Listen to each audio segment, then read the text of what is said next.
Okay, the prayer.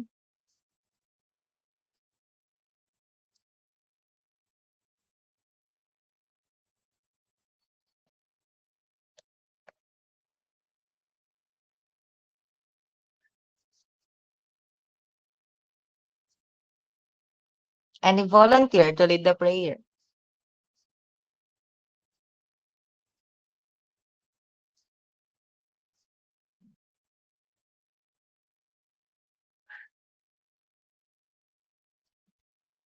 Montalvo. In the name of the Father, the Son, the Holy Spirit. Amen. Angel of God, my guardian dear, to whom God's love to miss me here, every this day be at my side. Entrepreneurship. So let's start with the meaning of marketing.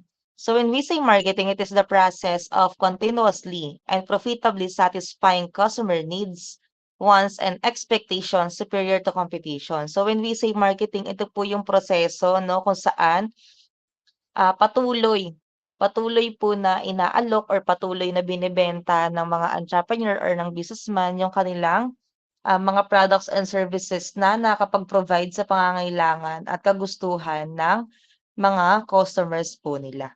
Naiintindihan? Nai-gets po ba? Nai-gets ba?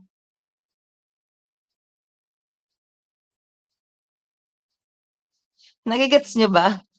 May kausap ba ako? 4 goals of marketing. So these are awareness, availability, trial, and repeat purchase. So for example, ang isang entrepreneur meron siyang coffee shop. Okay, so yung coffee shop, paano po ngayon magkakaroon ng awareness sa mga tao na meron siyang coffee shop? Ano po yung kailangan ba? So next is the 7 P's of marketing mix. There are several important frameworks which you can utilize for the purpose of marketing your product and services. A very crucial structure among these is the 7 P's of marketing. The framework of 7 P's of marketing includes product, place, price, promotion, people, packaging, and positioning. Realizing this piece in the most ideal manner can turn out to be very profitable. However, you should totally see each description of the 7 P's first. Okay, so ito daw pong 7 P's of marketing mix is isa po sa pinaka-importante or magiging backbone no, ng isang entrepreneur once na makapag-decide siya or makapag-isip siya na mag-start ng business. Kasi ito daw po yung, itong 7 na to yung kailangan niyang tuunan ng pansin or bigyan ng pansin bago siya magsimula ng business niya. Naiintindihan? Pakitandaan po yung 7 P's na nandiyan, ha. Okay, so let's start with the first P. The first P in the 7 P's is product. Okay, the first P in the marketing mix is the product. Marketing strategy typically starts with the product. Marketers can't plan a distribution system or set a price if they don't know exactly what the product will be offered to the market. Okay, so syempre, unang-unang kailangan kapag mag-business ka is produkto, syempre. Di ba, paano ka makakabenta or kung ano yung ibibenta mo kung wala ka namang produkto. So, kaya nga po bilang isang entrepreneur, kailangan mag-isip ka ng pamamaraan or magkaroon ka ng idea kung ano ba yung best product na maaari mong ibenta sa iyong mga customers or sa iyong target market. So, siyempre hindi ka naman kikita or wala kang magiging income kung wala kang produktong ibebenta sa customers mo. Naiintindihan po ba? Nage-gets po ba? Naiintindihan po ba? Okay. So, product refers to any goods or services that is produced to meet the consumer's wants, tastes, and preferences. Okay, so yung product daw po ay maaaring goods or services siya na maaaring ma-meet or makapagbigay sa pangangailangan at kagustuhan ng ating mga customers. Yan. Okay, so goods can be categorized into business goods or consumer goods. A buyer of consumer goods may not have thorough knowledge of the goods he buys and uses. So, sa product, meron po siyang dalawang subcategory. Ayan, yung goods tsaka services. So, pag sinabi natin goods, ito po yung mga tangible things or tangible objects na mabibigay po natin sa ating mga customers na nakikita at nahawakan po nila. Kapag sinabi naman nating services, ito po yung mga serbisyo na mai-offer natin or maibibigay nating tulong sa ating mga customers. Naiintindihan po ba? Naiintindihan? Kapag goods, ito po yung mga physical objects or tangible objects. Kapag sinabi nating services, ito po yung serbisyo. Okay? Sa Tagalog. Ayan. There are two types of products. First is goods and second is services. So sa goods, meron din daw po yung dalawang subcategory, consumer goods and business goods. So diyan po sa chart, makikita niyo po yung differences or comparison between consumer goods and business goods. When we say consumer goods, the demand for consumer good is a direct demand, while the demand for business goods is a derived demand. It is derived from the demand for consumer goods which are made using the business goods. So, ano po bang kaibahan ng consumer goods tsaka ng business goods? When we say consumer goods, are final products bought by individuals for personal use. So, yung consumer goods, ito po yung mga pangangailangan ng mga tao na gusto po natin na agaran makuha. At kailangan talaga natin ito para mabuhay tayo or ma-provide yung pangangailangan at kagustuhan natin. For example, yung clothes, food, smartphones, and home furniture. Pag sinabi naman natin, business goods are items purchased by companies to make other product or run operations. Okay, so from the word itself, business, ito po yung mga pangangailangan sa pagnenegosyo, no? Katulad na lamang ng mga machines, yan ang mga steel, sa pagbuo or pag-run po ng kanilang business. Naiintindihan po ba? Naiintindihan ba? Naiintindihan? Okay, so pag sinabi natin consumer goods, ito po yung pangangailangan ng tao. Pag sinabi nating business goods, pangangailangan po ng negosyo. Ano naman po yung kaibahan ng direct demand tsaka ng derived demand? Pag sinabi nating direct demand, ayan. Direct demand because people want them right now from themselves. So, ibig sabihin, ito po yung gusto agad nating makuha. Kaagarang makuha katulad na lamang ng mga basic needs. So, yung basic needs natin, part po yan ng consumer goods kasi ito po ay talagang kailangan nating makuha or ma-provide sa pang-araw-araw para tayo ay mabuhay. Pag sinabi naman nating derived demand, because companies only need them if people are buying the final consumer goods. Pag sinabi nating derived demand, ibig sabihin ito naman po ay hindi naman siya kinakailangan ng agarang aksyon or hindi naman siya kinakailangan na bilhin agad, 'no? As long as na hindi pa naman siya kailangan dun sa business or sa company nila, hindi naman yun kailangan bilhin. Naiintindihan po ba yung point? Nai-gets po ba? Nage-gets? Okey, so sinasabi lang dito sa chart na ang consumer goods ay naka-focus siya sa pangangailangan po ng tao na kinakailangan ng agarang solusyon or ng aksyon. 'Pag sinabi nating business goods, naka-focus siya sa business, yung mga pangangailangan para makapag-run ng negosyo. Ayan. So, next naman is sa services. So, sa services, meron din siyang dalawang subcategory, yung consumer services and professional services. So, sa consumer services, for example, dyan, loan care and hairstyling, for example, yung mga manicure, pedicure, sa buhok, mga reband, ganyan. Ayan ay consumer services. So, ibig sabihin, ito po yung services na nararamdaman natin, 'no, sa katawan natin or sa katawan ng isang tao.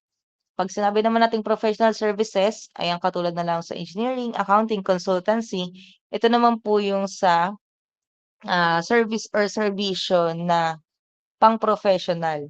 For example, kung kinakailangan natin ng mga consultation sa mga professionals, kung meron tayong mga kailangan na, anong tawag dito, mga payo or mga kinakailangan nating opinyon na manggaling sa mga professional na tao at tawag dun ay professional services. Okay. So yun, may question po ba about goods and services? Naiintindihan po ba? Naiintindihan ba? Sumagot kayo, naiintindihan niyo ba? Meron ba kayong concern, clarification? Okay, next tayo.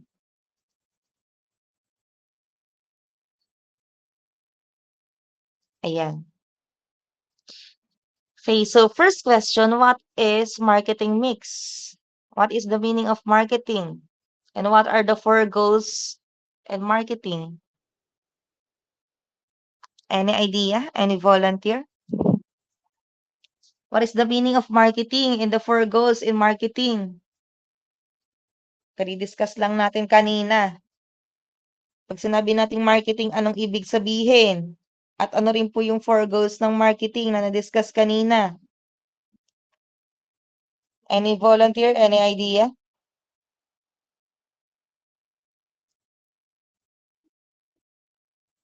Grabe naman yan. Kala ko ba naiintindihan? Kala ko ba naiintindihan bakit walang nakakasagot? Pag sinabing marketing, anong ibig sabihin, guys? Kakadiscuss lang natin.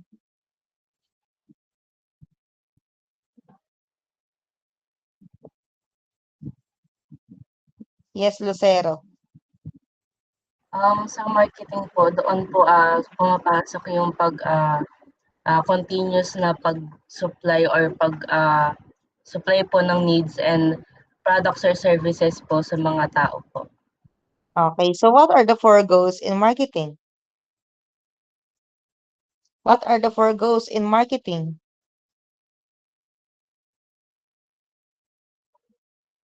Isa lang nakinig. Isa lang tao rito.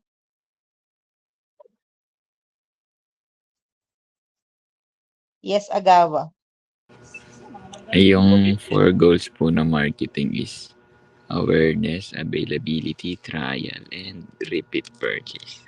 O, anong ibig sabihin ng mga yon? Magbigay ng example.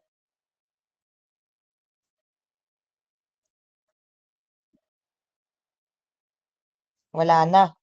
Yun na yun. Valenzuela. Sa ano po ma'am, sa awareness po. Dapat po aware po yung owner sa kung paano niya po mabebenta yung isang product. Oh. Yun lang.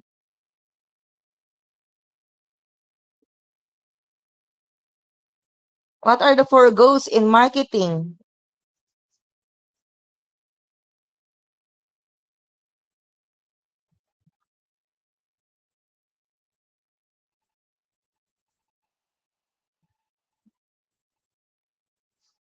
Kakadiscuss lang kanina, kala ko ba wala kayong tanong? Kala ko ba naintindihan?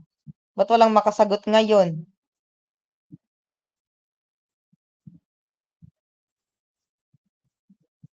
What are the 4 goals in marketing?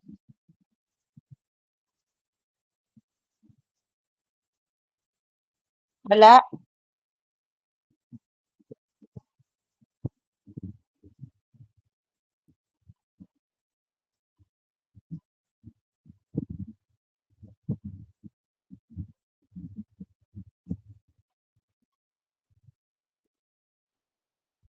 Isa lang?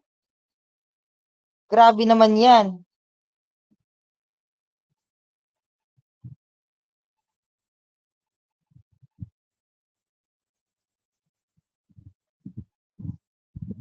Waiko.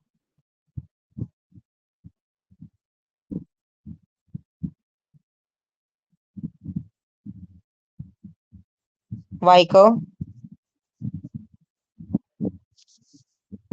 Bakit po, ma'am? What are the 4 goals in marketing? Ano yung ano po ba yun, ma'am? Yung awareness, availability trial po ba yun, ma'am? Oh. Tsaka po, repeat purchase. Magbigay ng example. Sige, isa po dun, ma'am. Oo. Um,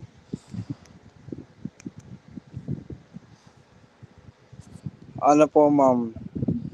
Sa awareness po, ma'am, nag-educate po siya about din sa product po, ma'am, tsaka yung services po sa isang business. Tapos, ano pa ba? Availability. Ma'am, hindi ko po alam, ma'am. So, di nakikinig. Di nakikinig kanina.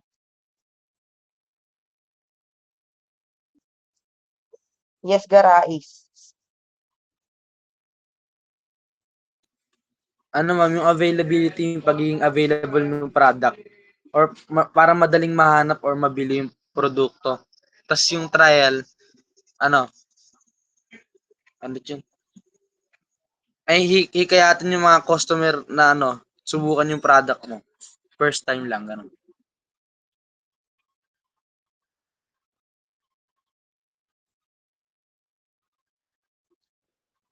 Lucero.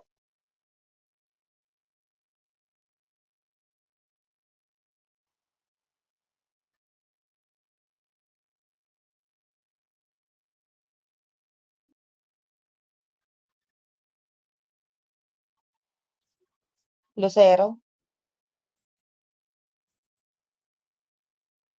Ma'am, ako po, Yes na.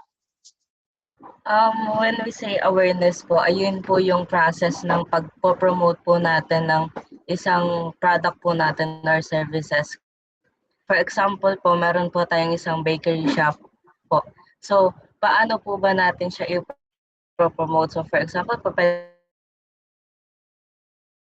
and for availability naman po, doon po papasok kung ano po ba yung ino-offer ng bakery shop po natin. Kung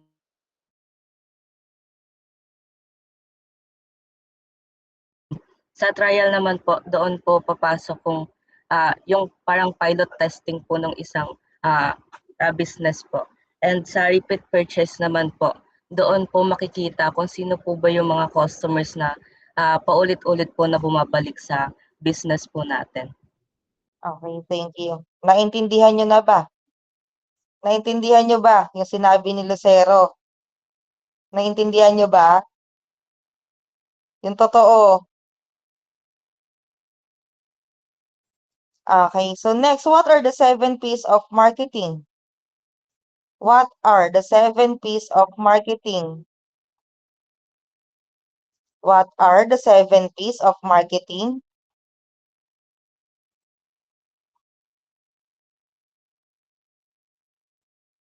Aspilia.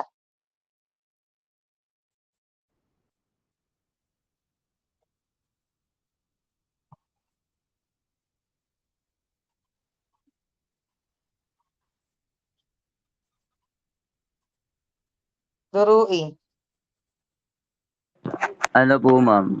Product, price, place, promotion, people, positioning, tsaka ano po, packaging, ma'am. Okay. Now, why do we need to focus on the quality of the product? Why do we need to focus on the quality of the product? Bakit ba kailangan natin bigyan ng pansin or pagtuunan ng pansin yung quality or yung kalidad ng ating produkto na ibebenta sa ating mga customers? Bakit kaya? Bakit? Yes, Gomez, Nikki.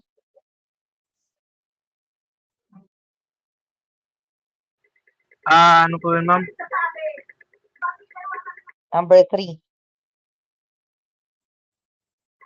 Kaya po kaya po kailangan mag-focus sa quality po ng product po is para yung mga customer po, pag bumili po sila, mas lalo po na magustuhan yung product po and then ma mahiligan nila pong bilhin po yung product na po yun.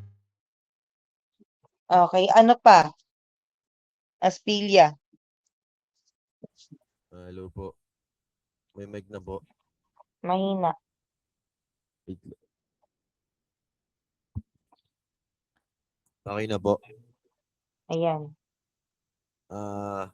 Kailangan po natin mag-focus sa quality ng product para po yung customer po natin is masatisfy. Tapos magkaroon po tayo ng good business reputation, tapos para din po bumili ulit yung mga customer natin para Okay. ayun po, dumami po yung market natin. Okay. So, yung quality po ng product na binibenta po ng isang entrepreneur is nagre-reflect din po yan sa isang entrepreneur. Nagre-reflect po yan sa atin kung ano po yung produktong binibenta natin sa market. Bakit? Kasi diyan nila nakikita or diyan napapansin ng mga customers kung gaano tayo ka-desidido or kung gaano tayo ka-organize doon sa pagbebenta natin or doon sa pagbebenta or sa pagbuo ng ating produkto. Doon nila nalalaman kung tayo ba ay seryoso sa ginagawa natin or kung itong okay. Paki-screenshot po nito. Paki-screenshot po nito. Research about the 7 P's of marketing mix in entrepreneurship. So yung 7 P's of marketing mix, including their meanings and examples. Okay, including their meanings and examples. Just like for example, the first P in the 7 P's is product. Katulad ng na-discuss natin ngayon, ano po yung meaning ng product and example ng product. Okay, so diyan po ay susulat po sa notebook. Paki-screenshot po nito. Tapos na ba?